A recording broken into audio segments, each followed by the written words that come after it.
হামের উপসর্গ নিয়ে একদিনে আরও ৭ শিশুর মৃত্যু হয়েছে। নতুন আক্রান্ত হয়েছে ১,০৩১ জন। দেশে এখনও উদ্বেগজনক হামের প্রাদুর্ভাব। পরিস্থিতি নিয়ন্ত্রণে ব্যাপক হারে টিকাদান কর্মসূচি চললেও সংক্রমণ থামছে না। অনেক ক্ষেত্রে অসচেতনতা, উদাসীনতা এবং সময়মতো টিকা নিশ্চিত না করায় ছড়িয়ে পড়ছে এই প্রাণঘাতী রোগ।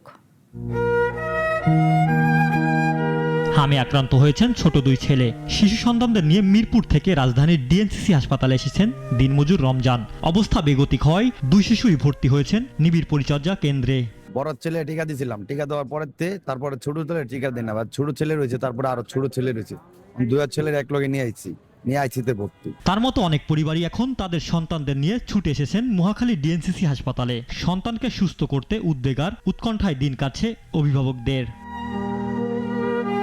পরিস্থিতি নিয়ন্ত্রণে দেশজুড়ে টিকাদান কার্যক্রম জোরদার করেছে সরকার। তবে অনেক পরিবার এখনো শিশুদের নির্ধারিত সময়ে হাম রুবেলার টিকা দিচ্ছেন না। এতে একজন আক্রান্ত শিশুর মাধ্যমে দ্রুত অন্যজনের মধ্যে ছড়িয়ে পড়ছে সংক্রমণ। টিকা দেওয়া না, আমি তখন অসুস্থ ছিলাম, আর অনেক বেশি অসুস্থ ছিলাম। আর ওদের দেখাশোনা নানু করছে, তো বাচ্চা তো বাসা নিয়ে রাখা যায় না, কান্দে না হলে। আসলে এটা কিন্তু ছায়াছরক, তো এটা কিন্তু সবাই সতর্ক থাকা উচিত। অনেক পরিবার চিকিৎসা শেষে সন্তানকে সুস্থ করে বাড়ি ফিরলেও অনেকের জন্য লড়াইটা এখনো শেষ হয়নি। হামাক্রান্ত শিশুর সংস্পর্শে ছড়িয়ে পড়ছে অন্যদের শরীরে।